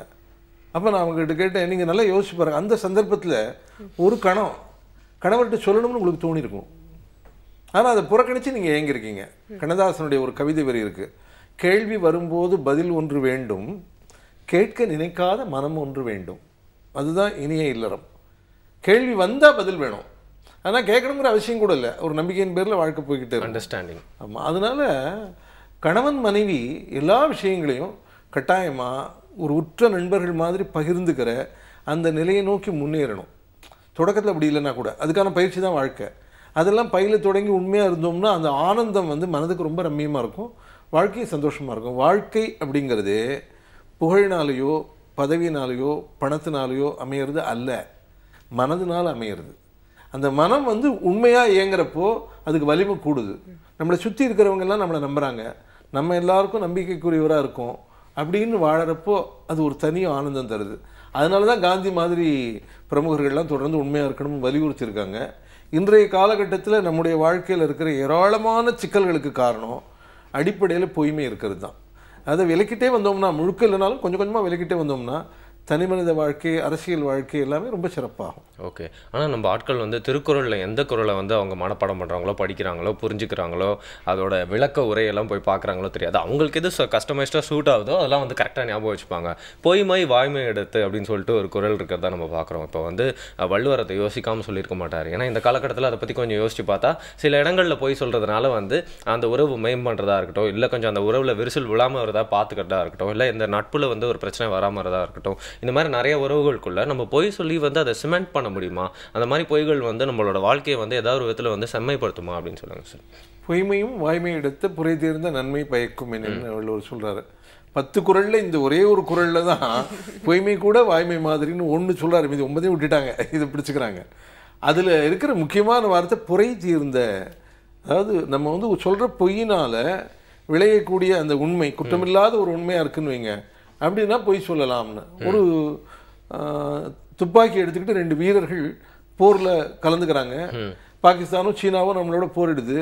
ஒருத்தனை கைது பண்ணிட்டாங்க, இந்திய வீரனை. அந்த இந்திய வீரனை வற்புறுத்துறாங்க, உன்னோட வந்து இன்னொரு வீரன் எங்கன்னு. அவன் நான் உண்மையை சொல்கிறேன்னு அந்த பக்கத்து மரத்து பின்னாடி மறைஞ்சிட்டு இருக்கான்னு சொல்ல முடியுமா? அப்போது தேசபக்திக்கு தான் முதலிடமாகுது. அப்போ பொய் சொல்லலாம். புரை தீர்ந்த நன்மை பயக்கும் குற்றமில்லாத ஒரு நன்மை வரும்னா பொய் சொல்லலாம்னு ஒரு சின்ன அனுமதி வள்ளுவர் கொடுக்குறாரு. ஆனால் குற்றமில்லாத ஒரு நன்மையா அப்படிங்கிறத பற்றி ஆராய்ச்சி செஞ்சு தான் பொய் சொல்லணும். அரசியல்வாதிகள் அப்படி வாக்குறுதிகளை அள்ளி வீசுகிற அந்த பொய்களோ, அல்லது விளம்பர நிறுவனங்கள் சொல்கிற பொய்களோ, அல்லது அன்றாட உறவுகளில் நம்ம சொல்கிற பொய்களோ எல்லாம் அப்படி குற்றமில்லாத நன்மையெல்லாம் விளைவிக்காது, எல்லாத்தினாலையும் பிரச்சனை தான் வரும். அதனால் கூடுமான வரையிலும் உண்மையை நோக்கி நம்ம நகர்றது தான் நல்லது. ஓகே. ஸோ இந்த உண்மையா இருக்கிறது இல்லை இந்த உண்மையை வந்து மறைக்கிறதோ இல்லை இந்த பொய் சொல்றதோ வந்து எல்லாமே கஷ்டமான விஷயம் தான், ஈக்குவலி வந்து கஷ்டமான விஷயம் தான் அப்படின்னே சொல்லலாம். புத்தர் கூட சொல்லியிருப்பாங்க, ரொம்ப காலமா வந்து ஒரு 3 விஷயங்களை தான் மறைக்கவே முடியாது அப்படின்னு சொல்லிட்டு, ஒரு லிமிட்டுக்கு அப்புறமா இல்லை ஒரு எக்ஸ்டென்ட்க்கு அப்புறமா ஒரு டைமுக்கு அப்புறமா கண்டிப்பா அந்த 3மே வந்து வெளியே தெரிஞ்சிடும் வெளிப்படையா அப்படின்ட்டு. ஒன்று வந்து சன், இன்னொன்று வந்து மூன், இன்னொன்று வந்து உண்மை. ஸோ இந்த உண்மை அப்படின்றது வந்து மேபி ஃபார் அ வைல் வந்துட்டு நம்ம வந்து மறைச்சு வைக்கலாம் இல்லை வந்து போய் சொல்லி சமாளிக்கலாம். பட் ஒரு கட்டத்துக்கு அப்புறமா கண்டிப்பா அந்த உண்மை வெளியே தெரிஞ்சுதான் ஆகும் அப்படின்னு சொல்லுவாங்க. ஸோ அந்த மாதிரி தான் நிறைய விஷயங்கள் பேசிட்டு இருக்கோம் இல்லையா? யா, நம்ம என்னதான் வந்து இப்பெல்லாம் பேசி வந்து மறுப்பினா கூட தெரிய வேண்டிய உண்மைகள்லாம் தெரியதான் போது. இன்னைக்கு பார்த்தீங்கன்னா வந்து ஒரு ட்ரூத்ஃபுல்லான டாபிக் இல்லை, ஒரு ஃபிக்ஷனலான டாபிக் அப்படின்னு சொல்லலாம். டெல் த ட்ரூத் டே அப்படிங்கிற டாபிக் பற்றி தான் பேசிட்டு இருக்கோம் இன்னைக்கு. அண்ட் அது மட்டும் இல்லாமல் நடைமுறை வாழ்க்கையில இன்னைக்கு எந்த அளவுக்கு உண்மை அப்படிங்கிறது ஒரு ரேரான விஷயமாயிருச்சு. நம்மளோட லைஃப்ல வந்து உண்மையை வந்து நம்ம தொலைச்சிட்டு இருக்கோம். எப்படி நம்ம ஐடென்டிஃபை பண்ணிக்கிறது அப்படிங்கிற மாதிரி நிறைய விஷயம் தெரிஞ்சிட்டு இருக்கோம். ஒரு ஃபிசிக்ஸ் எக்ஸ்பெரிமெண்ட் தான் சார், ஃபிசிக்ஸ் எக்ஸ்பெரிமெண்ட் தான் எனக்கு ஞாபகம் வருது அப்படின்னு சொல்லலாம். ஒரு டிஸ்க் இருக்கும், அதில் எல்லா கலருமே வரைய சொல்லிடுவாங்க. அதை வந்து ஒரு பென் மாதிரி ஒரு விஷயத்தில் வச்சு சுற்றிட்டே இருக்க சொல்லுவாங்க. ரொம்ப ஸ்பீடாக சுற்றும் போது கடைசியில் வெள்ளை கலர் மட்டும் தான் தெரியும். ஸோ எவ்வளோதான் நம்ம நிறைய பெயிண்ட்லாம் லைஃப்பில் அடித்தாலும் கடைசியில் வந்து நிலச்சி நிற்கிறது உண்மை அப்படின்னு நம்ம எடுத்துக்கலாம் இல்லையா?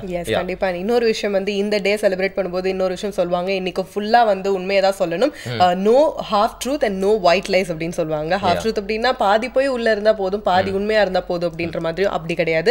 அதே மாதிரி ஒயிட் லைஸ் அப்படின்னா உங்களுக்கு தெரியும் இல்லையா, அதுல வந்துட்டு ஹர்ட் பண்ணாத அளவுக்கு அது பொய்யா இருந்துச்சு அப்படின்னா பரவாயில்ல, அக்செப்டபிள் அப்படின்னும் கிடையாது. முழுக்க கம்ப்ளீட்டா வந்து உண்மையா தான் இருக்கணும் அப்படின்னு சொல்லிட்டு. ஸோ இந்த 2 விஷயமும் வந்து பண்ணலாமா வேணாமா அப்படின்ற நிறைய டவுட்ஸ்லாம் இருக்கு. தொடர்ந்து பேசலாம். ஓகே. அந்த மனித மூளைக்கு மட்டும்தான் வந்து பாத்தீங்கன்னா வந்து பொய் சொல்றது அப்படிங்கிற திறன் வந்து இருக்கு அப்படிங்கிறது வந்து என்னோட நம்பிக்கை அப்படின்னு சொல்லலாம். அது மட்டும் இல்லாம நீங்க சொல்ற மாதிரி எந்தெந்த விஷயத்துக்குலாம் பொய் சொல்லலாம் அப்படின்னு அந்த பகுத்தறிய தன்மையும் நம்மளுக்கு தான் இருக்கு அப்படின்னு சொல்லலாம் இல்லையா? ஆமா. அதுவும் குறிப்பா சொல்லணும் அப்படின்னா வந்து இந்த குழந்தைங்களுக்கு சின்ன வயசுலேயே வந்து முதல்லேருந்தே சொல்லி கொடுப்பாங்க. ரொம்ப இன்சிஸ்ட் பண்ணுறதெல்லாம் வந்து எப்பயுமே சின்ன வயசுலேயே வந்து நல்ல விஷயங்களெல்லாம் சொல்லிக் கொடுக்கணும் அப்படின்றத எல்லாருக்கும் ஆசை. ஸோ அதுலேயும் குறிப்பாக சொல்லணும் அப்படின்னா பொய் சொல்லக்கூடாது. அம்மா அப்பா கிட்ட ஒரு சின்ன பொய் சொன்னால் கூட நீ ஏன் பொய் சொன்ன, இந்த வயசில் பொய் சொல்லக்கூடாது அப்படி தான் நம்ம சொல்லி திட்டுறோம்.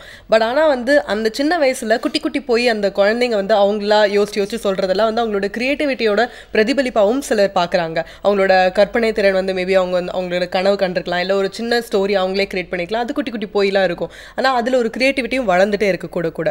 ஸோ இதை நம்ம ஒரு வகையில் தடுக்கிறோம் பொய் சொல்லக்கூடாது அப்படின்ட்டு, இன்னொரு வகையில் அது கிரியேட்டிவிட்டி வளர்றதுக்கான ஒரு காரணமாகவும் இருக்குது. ஸோ இதை எப்படி பார்க்குறீங்க சார்? கொஞ்சம் நுணுக்கமான கேள்வி இது. இதை வந்து 2ஆக பிரித்து பார்க்கணும். பொய் வேறு, கற்பனை வேறு. இப்போ ஒரு குழந்தை பெரும்பாலும் அப்பா அம்மாட்ட ஏன் பொய் சொல்லுது அப்படின்னா பயம். பள்ளிக்கூடத்தில் வந்து பென்சில் தொலைச்சிட்டு வந்த பிறகு இல்லை எனக்கு தெரியவே தெரியாது, என் பக்கத்தில் இருந்த பையன் எடுத்துட்டான்னு ஏதோ ஒன்று இது கற்பனை பண்ணி சொல்லுது. இது மாதிரி பயத்தினால் விளையக்கூடியது பொய். அதை வந்து நம்ம தவிர்க்கணும், குழந்தைங்க அதை தவிர்க்கணும். மற்றபடி குழந்தைங்க கற்பனையாக சொல்கிற பல விஷயங்கள் குழந்தைங்களை பொறுத்தளவில் உண்மை. நான் ரயிலில் வந்துக்கிட்டே இருந்தேன், ரயில் நின்றுடுச்சு, ஒரு சிங்கம் எதிரில் இருந்து நான் இறங்கி வந்து ஒரு விளக்கமாத்து குச்சியார் அந்த சிங்கத்தை அடித்தேன், அந்த சிங்கம் போயிடுச்சு, இப்படிலாம் குழந்தைங்க பேசலாம். கேட்க நல்லா இருக்கும், குழந்தை நம்புது. குழந்தையுடைய கண்களில் நீங்கள் பொய்யினுடைய ரேகை கூட பார்க்க முடியாது. அதனால குழந்தைங்க உள்ளார்ந்து சொல்கிற கற்பனைகள் பொய்யோட கலக்காதது. அரவிந்தர் தன்னுடைய வாழ்க்கை சரித்திரத்தில் ஒரு இடத்துல எழுதுறாரு, அவர் சின்ன வயசாக இருந்தப்போ அவரும் அவருடைய அண்ணாவும் படுத்திருக்காங்க. கதவு பூட்டியிருக்கு உள்பக்கம், யாரோ வந்து கதவை தட்டுறாங்க உறவினர். கதவை வந்து திறக்கணும், ஒன்றும் அரவிந்தர் திறக்கணும் அல்லது அண்ணா திறக்கணும். அரவிந்தர் அமைதியாக படுத்திருக்காரு, அண்ணா சத்தமோடு சொல்கிறாரு நான் தூங்கிட்டேன் என்னால் கதவை திறக்க முடியாதுன்னு. அதை நகைச்சுவை அவர் எழுதியிருக்காரு. குழந்தைங்க அந்த மாதிரி சொல்கிற பொய்கள் அழகாக இருக்கும், அது வந்து கற்பனை சார்ந்தது.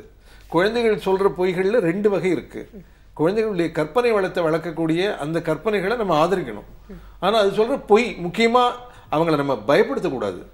அவங்க ஒரு உண்மையை சொன்னாங்க அப்படின்னா அது எவ்வளவு தப்பு பண்ணியிருந்தாலும் கூட உண்மையை சொன்னதுக்காக அதை கொண்டாடணும். அப்போ தான் அந்த பயம் போகும். வாழ்க்கையில் பயம் போனால் தான் முன்னேற முடியும். சார், நீங்கள் ஏற்கனவே வந்து இந்த கேட்க போகிற கொஷனுக்கு வேற ஒரு ஆங்கிள் வந்து பதில் சொல்லிட்டீங்க அப்படின்னு சொல்லலாம். அதாவது வந்து போய் எந்த இடத்துலலாம் வந்து நன்மையை வந்து விளைவிக்கும் அப்படின்னு சொல்லிட்டு. அதே மாதிரி நிறைய இடங்களில் வந்து நம்ம வாழ்க்கை சூழ்நிலையில் வந்து உண்மையை பயன்படுத்துகிறப்போ அது வந்து நம்ம எதிர்பார்க்காத விளைவுகள், சில நேரத்தில் ஆபத்தான விளைவுகள் கூட கொண்டு போய் முடியலாம். ஃபார் எக்ஸாம்பிள், நம்ம எல்லாருக்குமே வந்து நம்மளோட மைண்ட் வாய்ஸ்லாம் கேட்கலாம் அப்படிங்கிற பவர் இருந்துச்சுன்னா நம்ம யாருமே ஃப்ரெண்ட்ஸாக இருப்போமா அப்படின்னே தெரியல இல்லையா? எல்லாருமே வந்து சண்டை போட்டே இருப்பாங்க. ஸோ சில இடங்களில் வந்து உண்மை அப்படிங்கிற விஷயம் வந்து ஒரு பிரச்சனை கேயாஸை விளைவிக்குது அப்படின்னு கூட எடுத்துக்கலாம் இல்லையா சார்?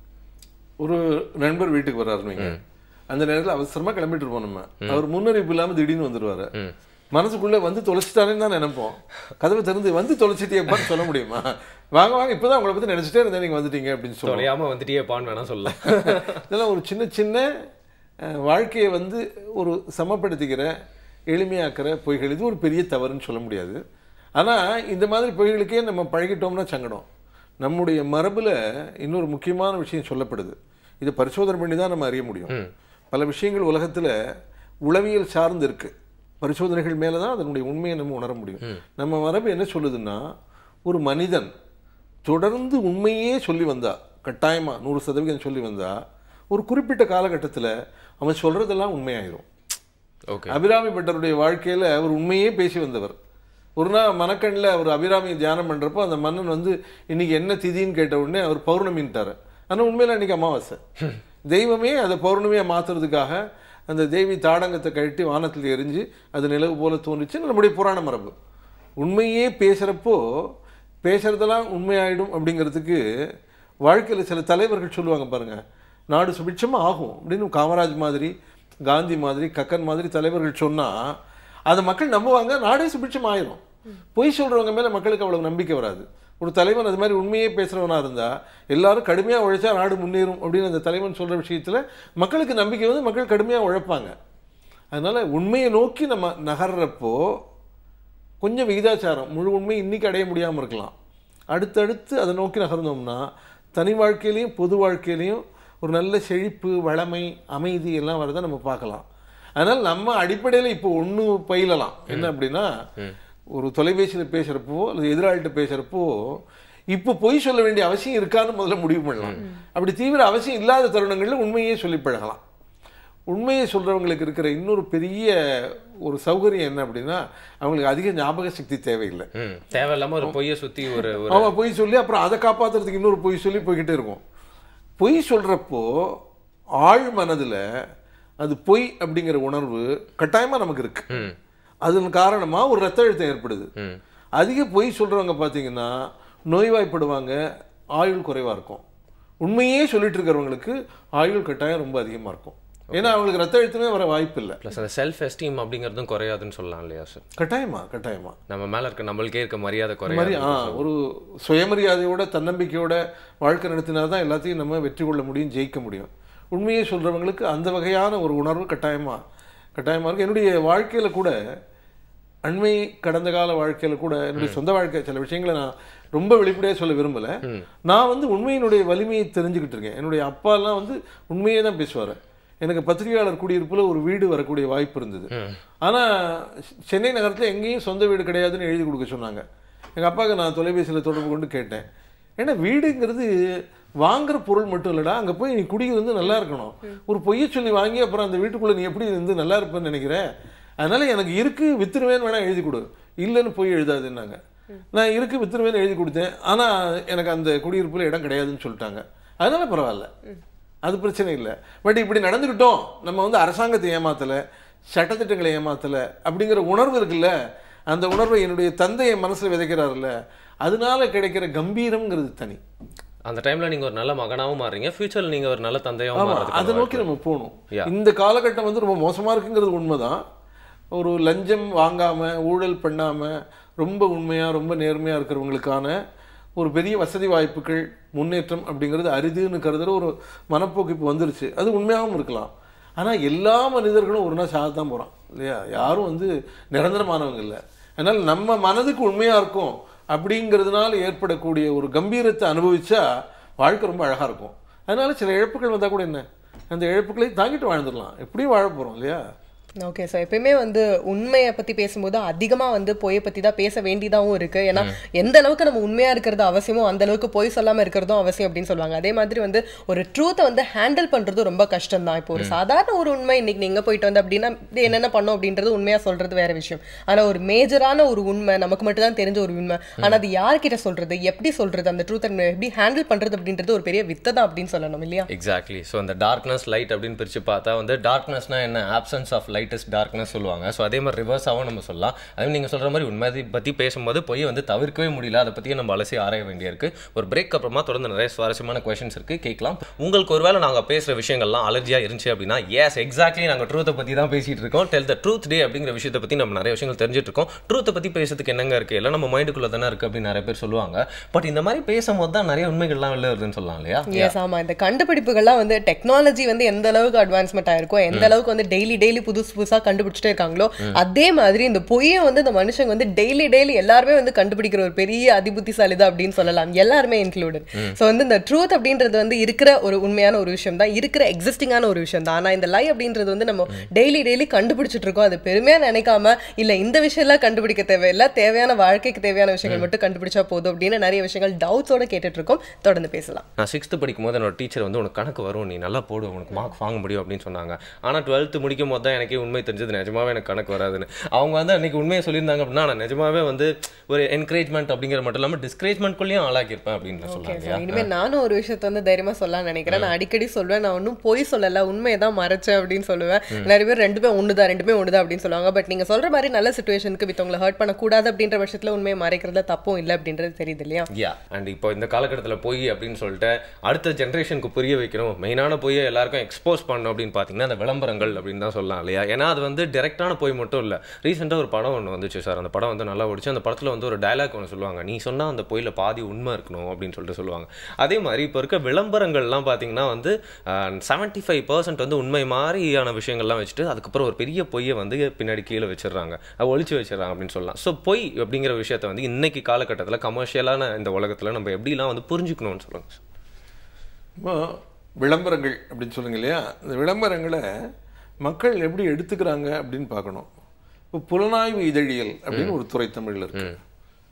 உண்மைகளை தேடுறது தான் அந்த இதழியலுடைய நோக்கம்னு சொல்றாங்க. ஓகே, ஸ்டிங் ஜேர்னலிசம் அப்படின்னு சொல்லுவாங்க இல்லையா? உண்மைங்கிறது ஒன்று தானே, ரெண்டு இருக்க முடியாது.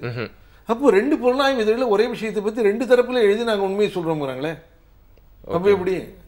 அப்போ அவங்களுக்கு சார்பான விஷயங்களை தூக்கி பிடிக்கிறதுக்காக பல பொய்களை கற்பனையா பண்ணி உண்மைங்கிற கலவையில் அது தராங்க, அது உண்மை இல்லை. அதே மாதிரி விளம்பரங்களும் எங்கள் சோப்பு தான் வசதியானது, எங்களுடைய ஷாம்பு தான் வசதியானதுன்னு சொல்கிறதெல்லாம் அவங்க தரப்பு விளம்பரங்களாக அவங்கவுங்க பண்ணுறாங்களே தவிர அது முற்றிலும் உண்மை இல்லை அப்படிங்கிறத மக்கள் உணர்ந்து தான் இருக்காங்க. அதனால் ஓரளவு வடிகட்டி தான் அதை எடுத்துக்கிறாங்க. அண்ட் படம்னு எடுத்தால் கூட படம் வந்து ஒரு வாரம் கூட இருக்காது, வெற்றி நடை போடுகிறது, வசூல் சாதனை அப்படிலாம் போடுறாங்க சார். ஆனால் இப்போலாம் படம் உங்களுக்கே தெரியும் 50 நாள் ஓடுறதுக்குள்ளே வந்து எந்த அளவுக்கு திணறிடுது அப்படின்னு சொல்லிட்டு. ஸோ நம்ம படம் அட்வர்டைஸ்மெண்ட் மட்டும் இல்லை, எங்கே எடுத்தாலுமே இந்த பொய் இருக்கே சார். ரொம்ப சராசரியான படத்தெல்லாம் வந்து தொலைக்காட்சிகளில் கலந்துரையாடல் மாதிரிலாம் பண்ணி ரொம்ப தூக்கி பிடிச்சி நிறுத்த விளையாடுறாங்க. அப்புறம் மேகி நூடுல்ஸ், அதில் வந்து ஒரு பிரபல நடிகர் நடித்தார், அவர் நடிக்கலாமா அப்படின்னா அந்த பிரபல நடிகர் திரைப்படங்களில் நடிக்கிறப்போ ஊதியம் வாங்கிட்டு நடிக்கிறாரு, இதுலேயும் ஊதியம் வாங்கிட்டு நடிச்சாரு. அவர் உண்மை சொல்றதா சொல்லலை, அந்த திரைப்பட நடிகருடைய புகழை மையப்படுத்தி இவங்க வணிகம் பண்ணுறாங்க. அதனால் மக்களே எந்த விளம்பரப்படத்தில் எந்த நடிகர் நடித்தாலும் அவர் அதுவும் நடிக்கத்தான் செய்கிறாரு, அதுக்கு ஊதியம் வாங்கிக்கிறாரு அப்படிங்கிற உணர்வோடு மக்கள் அதை பார்க்கணும். பார்த்தா இந்த சிக்கல்கள்லாம் வராது. மக்கள் ஓரளவு புரிஞ்சுக்கிட்டு தான் இருக்காங்க. எந்த விளம்பரங்களையும் அது சொல்கிற அதே கண்ணோட்டத்தில் மக்கள் 100% நம்புகிறாங்க அப்படிங்கிறது சரியில்லை. அப்படி நம்புறது இல்லை, அவங்களுக்கு தெரியுது, அவங்க வாங்கி பயன்படுத்துகிறாங்க. பயன்படுத்தின பிறகு இப்போ மேகி மாதிரி பொருட்களுடைய உண்மை நிலவரம் தெரியலனா கூட அது ருசி நல்லா இருக்குன்னு சாப்பிட்றாங்க, உண்மை நிலவரம் தெரிஞ்சோடனே விட்டு போகிறாங்க. இது அவங்க தடை பண்ணலைன்னா கூட இந்த மாதிரி தீமை விளைவிக்கக்கூடிய உணவுப் பொருட்கள் வந்து விற்பனை ஆகாது, மக்கள் வந்து நல்லதை நோக்கி தான் போவாங்க. அதனால் விளம்பரங்கள் அப்படி தான் இயங்கும். ஏன்னா விளம்பர யுகம் இது, ஒன்றை விட இன்னொன்று மிஞ்சணும் அப்படிங்கிறப்போ நான் சொல்கிற பொய்யை விட நீ இன்னும் கொஞ்சம் கூடுதலாக சொன்னால் தான் உனக்கு வியாபாரம் ஆகுங்கிற கண்ணோட்டம் வந்துருச்சு. என்னால் விளம்பர உலகத்தில் நீங்கள் உண்மையை எதிர்பார்க்கறதுங்கிறது சாத்தியம் இல்லை. கண்டிப்பாக சார். அதுக்கப்புறம் நம்ம எல்லா உண்மைகளையும் அதுலேருந்து எதிர்பார்க்க ஆரம்பித்தோம் அப்படின்னா அவங்க படத்தில் நடிக்கிற விஷயங்கள்லாம் கூட உண்மையாக அப்படின்னு நம்ம ஆராய வேண்டிய ஒரு அவசியம் இருக்கும். ஸோ நம்ம மனித மூளைக்கு ஏற்படுத்த மாதிரி நீங்கள் சொன்ன மாதிரி பகுத்தறிஞ்சு எது உண்மை எது பொய்ன்னு சொல்லிட்டு நம்மளுக்கு தெரிஞ்சிக்க வேண்டிய கடமை இருக்குது அப்படின்னு எடுத்துக்கலாம் இல்லையா? ஆமாம் சார், நீங்கள் முதலே வந்து மென்ஷன் பண்ணீங்க, இப்போ வந்து அந்த காலத்துலலாம் வந்து உண்மையாக இருக்கிறது அப்படின்றது வந்து ஒரு பெரிய கொள்கையாக வந்து வச்சுருப்பாங்க அப்படின்னு சொல்லிட்டு நிறைய பேர் வந்து அதுக்கு முயற்சி செய்வாங்க. காலம் பூரா கடைசி வரைக்கும் வந்து பொய்யே சொல்லக்கூடாது அப்படின்றது நிறைய கோட்பாடுகள் இருக்கும். அதுக்கு உதாரணமாக வந்து காந்தியடிகளுடைய சத்திய சோதனை புத்தகத்தை சொல்லலாம். அவரோட வாழ்க்கை முழுக்க அவங்களோட எந்த அளவுக்கு உண்மையா வந்து நிறைய நெறிகளை வந்து கடைபிடிச்சிருக்காங்க அப்படின்ற ஒரு விளக்குற ஒரு புத்தகம். ஆனா அதே மாதிரி இப்போ இந்த காலத்துல நம்மளால எல்லா சிச்சுவேஷன்ஸ்லயும் அதே மாதிரி நம்மளால இயங்க முடியுமா? அது அந்த காலம் எப்ப வரும்? மகாத்மா காந்தியுடைய இந்த சத்திய சோதனை உலக அளவில் கொண்டாடப்படுற மிக ஒரு அற்புதமான ஒரு வாழ்க்கை வரலாறு. அதில் அவர் வந்து தனிமனித ரீதியாக எந்த அளவு ஒரு மனிதன் மேம்பட முடியும் அப்படிங்கிறதுக்கான தற்சோதனை பண்ணிக்கிட்டார். அந்த விஷயங்களை அவர் எழுதுகிறாரு. அந்த கண்ணோட்டத்தில் இல்லைனாலும் கூட இன்னொரு கண்ணோட்டத்தில் உண்மையே சொன்ன இன்னொரு புத்தகங்கிறது கண்ணதாசனுடைய வனவாசம். அவர் தன்னுடைய பலவீனங்கள்லாம் வெளிப்படுத்திட்டார். நான் அப்படி உன்னதமான ஆள் அப்படின்லாம் அவர் வந்து Glorify பண்ணிக்கல. ஆமாம், உடனே நான் இப்படிலாம் நடந்துக்கிட்டேன்னு வெளிப்படுத்திட்டார். எந்த அளவு வெளிப்படுத்தினார்னா அவருக்கு வந்து அவருடைய நடையில் வந்து ஒரு வசீகரமான சக்தி உண்டு. பல எழுத்தாளர்கள் சொல்லி புரிய வைப்பாங்க. கண்ணதாசன் சொல்லாமே புரிய வைப்பார். வனவாசத்தில் ஒரு இடத்துல எழுதுறாரு தன்னுடைய நிலைப்பாடை சொல்கிறதுக்காக, என்னுடைய தந்தைக்கு மது, மங்கை, மாமிசம் முதலிய எந்த கெட்ட பழக்கமும் கிடையாது. ஆனால் நிறைய சீட்டாடுவார். நான் சீட்டு மட்டும் ஆட மாட்டேன்.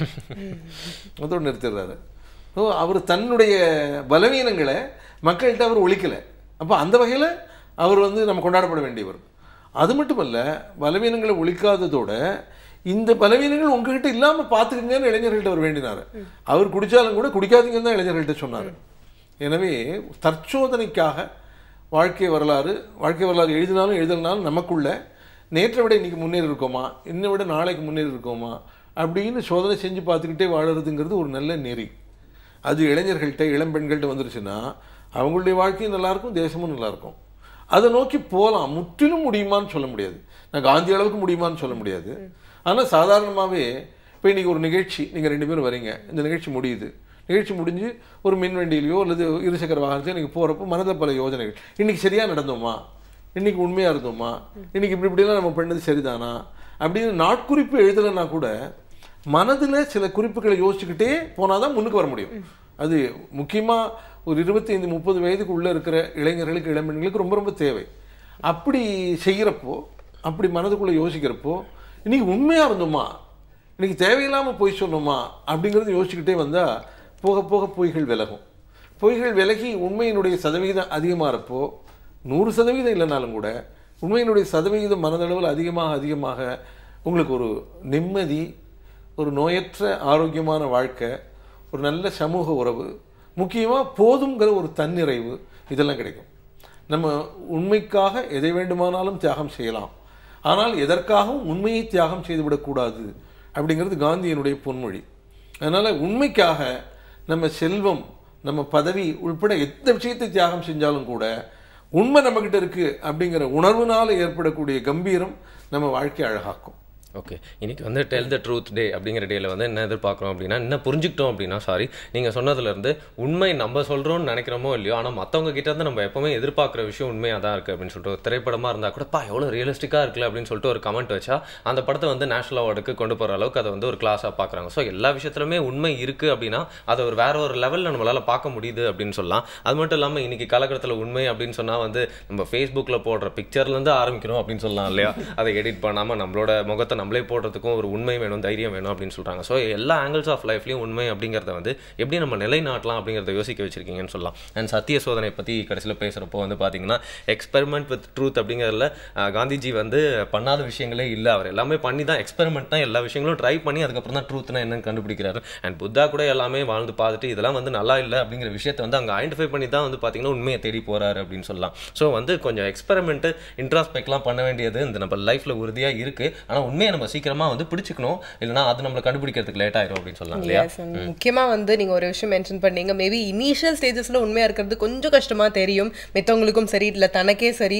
சில விஷயங்கள் நம்ம வந்து எதிர்கொள்ள வேண்டியதாக இருக்கும். ஆனால் வந்து போக போக உண்மையாக இருக்க பழகிட்டோம் அப்படின்னா நிறைய விஷயங்கள் ரொம்பவே சுலபமாயிடும். நிறைய விஷயங்கள் போயெல்லாம் என்ன சொன்னோம் அப்படின்றதுல கணக்கு வச்சுக்க வேண்டாம், ஞாபகம் வச்சுக்க வேண்டாம், ரொம்ப ஃப்ரீயாக இருக்கலாம் அப்படின்ற நிறைய விஷயங்கள் சொன்னீங்க. ஸோ இன்னைக்கு நிறைய விஷயங்கள் எங்களுக்கு ஷேர் பண்ணதுக்காக ரொம்ப நன்றி சார். Thank you so much. வணக்கம். தொடர்ந்து நம்ம நிகழ்ச்சியில் நிறைய சுவாரஸ்யமான பகுதிகள் காத்துட்ருக்கு. அதுக்கு ஊரில் வந்து பார்த்தீங்கன்னா டக்குன்னு எலக்ட்ரிசிட்டி போயிடுச்சான். இதை நாங்கள் கேட்ட கதை மாதிரியா இருக்குது. இல்லைங்க, அது நம்ம தமிழ்நாட்டில் இருக்க வேறு ஏதோ ஒரு ஊர் அப்படின்னு கூட சொல்லலாம். அங்கே வந்து எல்லாருமே வந்து பார்த்தீங்கன்னா லைட்டர் தேடிட்டு இருக்காங்களாம், டார்ச் லைட் தேடுறாங்களாம், எதுவுமே கிடைக்கவே இல்லையா. அப்படி டார்ச் லைட் கிடைச்சாக்குள்ள அது வந்து சார்ஜரே இல்லையா. கடைசியில் பார்த்தா வந்து தீப்பெட்டி தான் என்றைக்குமே நிரந்தரமானது, நம்ம எல்லாருமே லைட்டர் வாங்கி வச்சிட்டோமே, இப்போ எதுவுமே ஒர்க் ஆக மாட்டேங்குதுன்னு சொல்லிட்டு தீப்பெட்டி தேடுறாங்க, கிடைக்கவே இல்லை.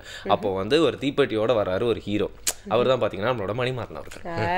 அப்பா, என்ன ஒரு இன்ட்ரோடக்ஷன் இது, அவரே யோசிச்சிருக்க மாட்டாரு. அந்த அறிவு இந்த இன்ட்ரோடக்ஷன்ல ரொம்ப கம்மி தான். கண்டிப்பா அவசியம் தான். இன்னைக்கு தீப்பெட்டியை பத்தி தான் இன்னைக்கு டீடைல்டா மரிமானனா சொல்ல. அதுக்காக தான் இந்த கதைலாம் சொன்னோம். ஓகே, எனக்கு இந்த தீப்பெட்டி அப்படின்னு சொன்னாலே வந்து இந்த தீபாவளி, இந்த பட்டாசு, இதுதான் வந்து பயங்கரமா ஞாபகம். எனக்கு உண்மைதாங்க ஞாபகம் வருது. இருட்டான ஒரு ஐடல்ல தீப்பெட்டியை வந்து அப்படியே வந்து கொளுத்தி வச்சோன்னு வச்சுக்கோங்களேன், லைட் வந்து போய் எல்லா இடத்துலயும் உண்மையான விஷயங்களை காமிக்குதுல, அந்த மாதிரி எனக்கு உண்மை அந்த பிலாசபிக்கல் வியூ தான் எனக்கு சின்ன தீப்பெட்டியில கூட தெரியுது அப்படின்னு சொல்லி. ஆனாலும் ஒரு நீங்க ரொம்ப வந்து உண்மையா இருக்கீங்க. இந்த டே அதுமா வந்து எப்படிலாம் தீப்பெட்டியோட கனெக்ட் பண்றீங்க, ஐயோ கார்ட்டூனோட கனெக்ட் பண்றீங்க, ஐயோ உங்க இது முடிய முடியலப்பா அடுத்த வெப்சைட்க்கு போயிடலாம். ஓகேங்க, சரி நான் அப்போ வேர்ல்டு பற்றின ஒரு உண்மையை உங்களுக்கு சொல்லிடுறேன். சரியா? ஹிஸ்ட்ரி அப்படிங்கிறது பார்த்தீங்கன்னா இப்போ நம்ம ஹிஸ்ட்ரினா நம்ம பாடத்தில் நம்ம படித்த ஸ்கூலில் படித்த ஹிஸ்ட்ரி தான் வந்து நிறைய பேருக்கு தெரியும். இன்ஃபேக்ட் ஹிஸ்ட்ரின்றது வந்து நம்மளே இன்ட்ராஸ்பெக்ட் பண்ணி ரிசர்ச் பண்ணி ஒரு வார்த்தைக்கு அர்த்தம் என்ன, இவர் யார், இவர் எங்கேருந்து வந்தார் அப்படி மாதிரி நிறைய விஷயத்தில் ஆராய்ச்சிலாம் பண்ணியிருப்போம். பட் வேர்ல்டோட ட்ரூ ஹிஸ்ட்ரி நீங்கள் தெரிஞ்சுக்கணும் அப்படின்னு நினச்சிங்கன்னா உங்களுக்காக ஒரு சூப்பர் வெப்சைட் இருக்குது. ரொம்ப எக்ஸைட்டிங்காக இருக்கும். இன்னைக்கு போய் அந்த வெப்சைட் நீங்கள் பார்க்க ஆரம்பிச்சிங்க அப்படின்னா இன்னைக்கு ஃபுல்லாக இதை விட்டு வெளில வரவே மாட்டீங்க. ஏன்னா கிளையாக வந்து நிறைய விஷயங்களை கற்றுக்க வேண்டிய ஒரு இடம் அப்படின்னு சொல்லலாம். Historic look at the world yesterday, today and tomorrow. இதோட ஒரு பெரிய எக்ஸ்பிளனேஷன் தேவையே இல்லை. நம்மளுக்கு தெரியாத ப்ரீ ஹிஸ்டாரிக் டைமில் இருந்து அண்ட் பாஸ்ட், இப்போ recent past, present and future எப்படி இருக்க போகுது அப்படிங்கிற மாதிரியான ஒரு நிறைய ஐடியாஸை கொடுக்கக்கூடிய ஒரு வெப்சைட்னு சொல்லலாம். True world history .info TRUEWORLDHISTORY.info. Okay, so Varun யோசிச்சு பாருங்களேன், வந்து பொய்யே இல்லாத ஒரு உலகத்துல நம்ம வாழ்றோம் அப்படின்னா என்ன மாதிரி எல்லாம் இருக்கும் அப்படின்னு ஒரு நிமிஷம் யோசிச்சு பாருங்களேன். யாரும் யார்ட்டையும் பொய்யே சொல்ல மாட்டாங்க. பாதி உண்மை பாதி பொய் அந்த மாதிரியான பேச்சே கிடையாது. வெறுமனே உண்மை. சினிமால வில்லனுக்கு வேலையே இருக்காது.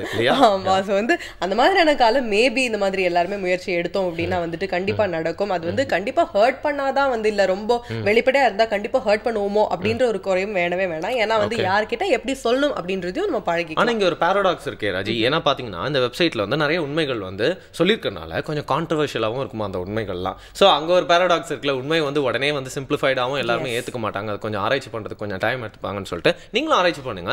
TrueWorldHistory.info அப்படிங்கிற வெப்சைட் பார்த்து. அண்ட் நம்ம சொல்ல வேண்டியதெல்லாம் இன்னைக்கு சொல்லிட்டோம், ட்ரூத்தை பற்றியும் பேசிட்டோம். இன்னைக்கு பர்சனலாக how do you feel about the show? Yes, எனக்கு இன்னைக்கு கம்ப்ளீட்டாக அந்த மாதிரி தான் இருக்கு. இன்னைக்கு போல நிறைவாக தான் இன்னைக்கு இருக்கு. அந்த ட்ரூத் அப்படிங்கிற விஷயத்தை பற்றி நம்மளும் யோசிக்கணும் அப்படின்னு நினைக்கிறேன். நீங்களும் யோசிங்க. ஆனால் கொஞ்சம் நாங்கள் சொல்கிற விஷயத்தை பற்றி யோசிச்சுட்டு அதுக்கப்புறமா யோசிங்க. நீங்கள் feedback@puthiyugam.tv அப்படிங்கிற மெயில் அடிக்கும் உங்களோட ஃபீட்பேக்ஸ்லாம் அனுப்பலாம். எங்களோட ஷோ, அதாவது நம்மளோட ஷோ வந்து இன்னும் நல்லா பண்ணுறதுக்கு மெருகேற்றதுக்கு உத்வேகமாக இருக்கும். இன்னைக்கு கண்டிப்பாக முழுக்க உண்மையை நீங்கள் எந்த அளவுக்கு வெளிப்படையாக சொல்ல முடியுமோ அந்த அளவுக்கு நீங்கள் வெளிப்படையாக சொல்லலாம். அதே மாதிரி என்னால் ஆன்லைன் போக முடியல அப்படின்னு நீங்கள் வருத்தப்பட்டீங்க அப்படின்னா வந்து டோல் ஃப்ரீ நம்பருக்கு நீங்கள் கால் பண்ணி உங்களோட கருத்துக்களை பதிவு பண்ணலாம். அப்படியும் என்னால் முடியல அப்படின்னா ஸ்க்ரீனில் தெரியுற இந்த அட்ரஸ்க்கு உங்களோட கடிதங்கள் கூட எங்களுக்கு அனுப்பலாம். ஓகே, வழக்கமாக ஃபீட்பேக்ஸ்லாம் பார்த்தா அவ்வளோ பயம் வராது. இன்னைக்கு வேற உண்மையெல்லாம் வந்து சொல்லியிருக்கேன். அவங்க ஃப்ராங்காக பேச போகிறாங்க. பட் கண்டிப்பாக அனுப்புங்க உங்களோட ஃபீட்பேக்கை. நாளைக்கும் நாங்கள் உண்மையான நிறைய விஷயங்களோட உங்களை வந்து சந்திக்கிறோம். புதிய FM ஸ்டேஷன்ல. இனியவை என்று வித் வாரம் அண்ட் ராஜி.